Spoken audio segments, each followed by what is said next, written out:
हौसला अगर यदि तुझ में है तो यकीन कर, कदम बढ़ा आगे बढ़, देखना कि सारी कायनात तुझे आगे बढ़ाने में तेरा साथ देने लग जाएगी। दोस्तों, सहेलियों, मेरी प्यारी बहनों, मैं आज आपको बताने जा रही हूँ कि कैसे आप जो हाथों में चूड़ियाँ, ब्रेसलेट और कंगन आदि पहनती हैं, उसके खनकाने से, उसको बजाने से, और आप जो पायल पैरों में पहनती हैं उनको बजाकर आप पैसा कमा सकती हैं। तो आइए मेरी इस वीडियो को शुरू से लेकर आखिरी तक पूरा देखिए और जानिए कि स्पेशल चाइल्ड वेलफेयर ऑर्गेनाइजेशन में कैसे हम वीडियो बनाकर पैसा कमा सकते हैं। तो मैं आपको बता रही थी कि किस प्रकार से आप चूड़ियाँ खनकाकर, पायल बजाकर पैसा कमा सकती हैं। हाँ, तो मैं आपको बता रही थी कि कैसे चूड़ी खनकाकर और पायल बजाकर पैसा कमाया जा सकता है। पैसा कमाकर अपने घर वालों की, अपने परिवार की, अपने भाई की, अपने पिता की और अपने पति की मदद कर सकती है। अरे, ये आप क्या सोचने लग गई?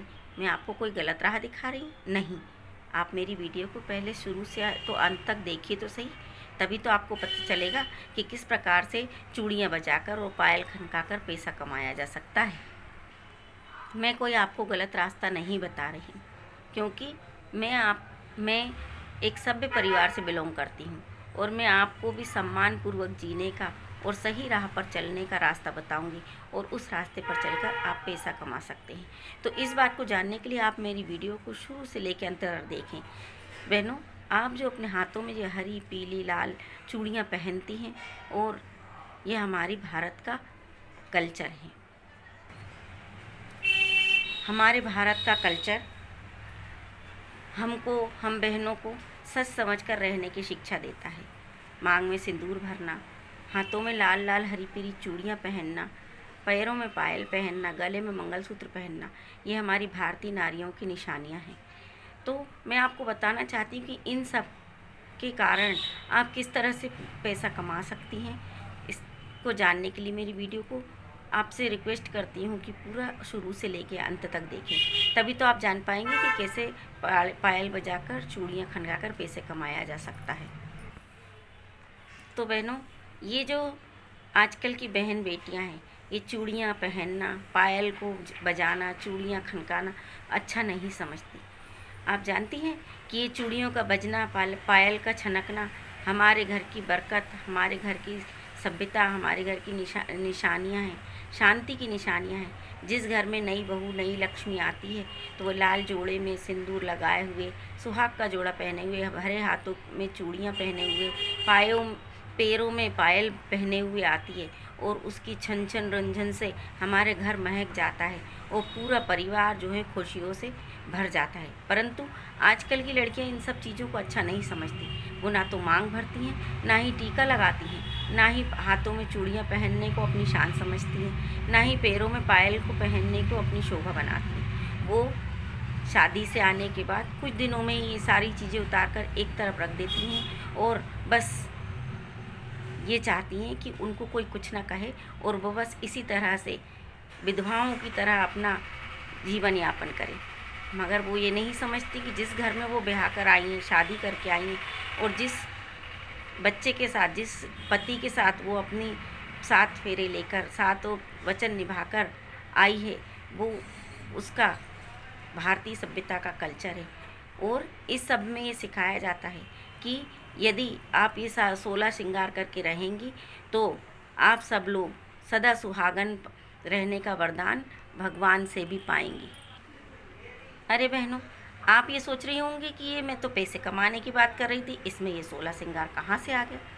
तो बहनों, मैं आपको ये बताना चाहती हूँ कि जैसे कितना भी अच्छा घर में टीचर हों, माता पिता बहुत अच्छे शिक्षक हों, परंतु उनके बच्चे उनसे नहीं पढ़ते, उन्हें पढ़ने के लिए उन्हें बाहर भेजना ही पड़ता है। उसी प्रकार जिस घर में बहुएं ब्याह के जाती हैं, उस घर की सास कितनी ही शिक्षित हो, कितनी ही समझदार हो, परंतु यदि बहू पढ़ी लिखी और शिक्षावान आ गई तो उसको अपनी सास की बातें पूरी बेतरतीब वाली और बिना संस्कार वाली लगती हैं। पढ़ी लिखी बहू को अपनी सास कम एजुकेटेड ही लगती है। यदि वो उसको संस्कारवान होने की बातें बताए, घर के रीति रिवाजों की बातें बताए, तो वो ये समझती है कि ये मुझे कहाँ से ज्ञान गंगा देने आ गई।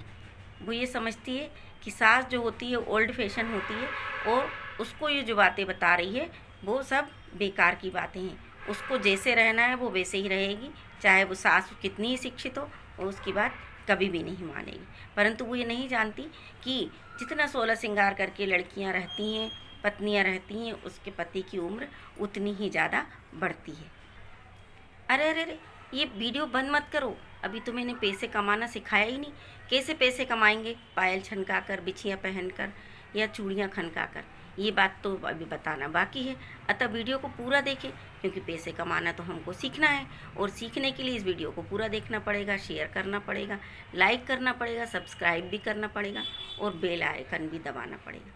तो बहनों, मैं ये बता रही थी कि जैसे ज़्यादा एजुकेटेड सास हो और बहू भी एजुकेटेड हो, तो ऐसा लगता है जैसे घर की मुर्गी दाल बराबर। घर की मुर्गी दाल बराबर का मतलब होता है, यदि घर में कोई शिक्षा देने वाला है तो बहुओं को, बेटियों को वह शिक्षा अच्छी नहीं लगती। बाहर के लोग जो शिक्षा देंगे वो उनको ज़्यादा पसंद आती है। वो ये चाहती हैं कि कोई भी उनको शिक्षा दे तो उनके मन के मुताबिक दे। परंतु मैं बहन बेटियों से ये कहना चाहती हूँ कि अपनी सास जो कहे उसको मान कर चलो। जैसे कि वो कहती है सिर ढांको, हाथों में चूड़ियाँ पहनो, पायल पहनो, बिछियों को पहनो, साड़ी पहन के रहो। तो बहनों, यदि घर में आप रहती हो तो इन कामों को ज़रूर करो। हाँ, आप यदि प्रोफेशनल हो तो आप अपने ऑफिस में जा रहे हो या कहीं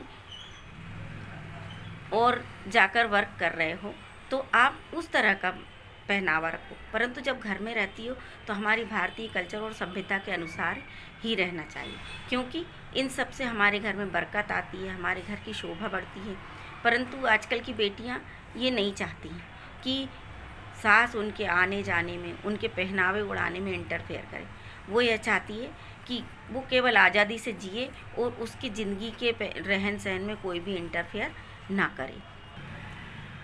मैं अपने आसपास और अपने परिवार में भी यही सब देखती हूँ, इसलिए मुझे लगा कि मैं अपनी बात सभी आप बहनों के सामने रखूं, और मैं ये कहूँ कि यदि आप लोग इस तरह से रह रही हैं तो कृपया ये ना करें, क्योंकि इससे घर की बरकत ख़त्म होती है। हमारे घर में लक्ष्मी नहीं आती, क्योंकि लक्ष्मी जी भी 16 श्रृंगार करके रहती हैं। हमारी देवियाँ पार्वती जी, सरस्वती जी, जितनी भी देवियाँ हैं, सारे देवियों को हम 16 श्रृंगार में ही देखते हैं। और लक्ष्मी बहू जिसको लक्ष्मी का रूप माना जाता है, और यदि वो ही 16 श्रृंगार करके नहीं रहेगी तो हमारे घर में बरकत कैसे आएगी? हमारा वंश आगे कैसे बढ़ेगा? हमारे घर की बेटियां आगे कैसे बढ़ेंगी? हमारे घर में सभ्यता कैसे आएगी? हमारे घर के संस्कार कैसे आगे बढ़ेंगे? और जो संस्कार पीढ़ियों से चले आ रहे हैं वो आगे कैसे बढ़ेंगे? यदि बेटियां ये नहीं सीखेंगी, बहुएं ये नहीं सीखेंगी, तो वह आगे आने वाली पीढ़ियों को कैसे बताएंगी? मैं ये कहना चाहती हूँ कि बेटियों की और बहुओं की ये जो चूड़ी की खनक है, ये पायल की छनक है, तो जब एक बेटी अपने पिता के घर में ये सब पहनती है तो वो अपने पिता को, अपने भाई को, अपनी माँ को बहुत अच्छी लगती है।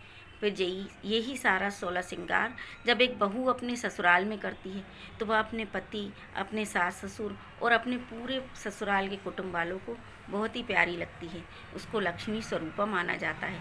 परंतु जब यही बहू और बेटियां माँ बनती हैं तो यही चूड़ी की छनक, यही पायल की खनक उनके बच्चे उनकी गोद में बैठे बैठे सुनते हैं, उनकी चूड़ियों से खेलते हैं, उनके साड़ी के आंचल को ओढ़ते हैं और उसी को ओढ़कर खेलकर उन्हीं से बड़े होते हैं।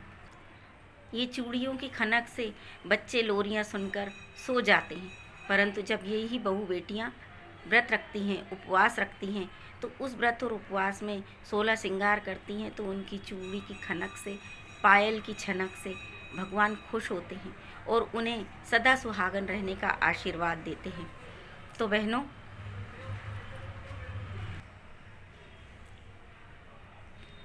आपको लग रहा होगा कि मैं तो पैसे कमाने की बात कर रही थी, उसमें ये ज्ञान गंगा कहाँ से बहने लग गई, ये ज्ञान दर्शन कहाँ से आ गया? तो बहनों, 16 श्रृंगार करती रहिए, हाथों में भर भर के चूड़ियाँ पहनती रहिए, पायल पैरों में पहनती रहिए, उन्हें छनकाइए और पैरों में बजाइए, जिससे आपकी सौभाग्यता का मायके से लेकर ससुराल दीप जलता रहे, आपका सौभाग्य चारों ओर फैले, जिससे आपके मायके में और आपके ससुराल में बरकत हो, यश हो, कीर्ति फैले। तो बहनों, अब आपने सोचा कि मैंने ये वीडियो क्यों बनाई। देखिए, अब मैंने ये जो शुरू में कहा था कि चूड़ियाँ खनकाइए, पायल बजाइए और पैसा कमाइए, तो ये मेरा जो शीर्षक है, ये चरितार्थ होने की बात मैं अब आपको बताती हूँ। देखिए, ये जो चैनल है जिस पर मैंने वीडियो बनाया है, इस पर स्पेशल चाइल्ड वेलफेयर ऑर्गेनाइजेशन का चैनल है।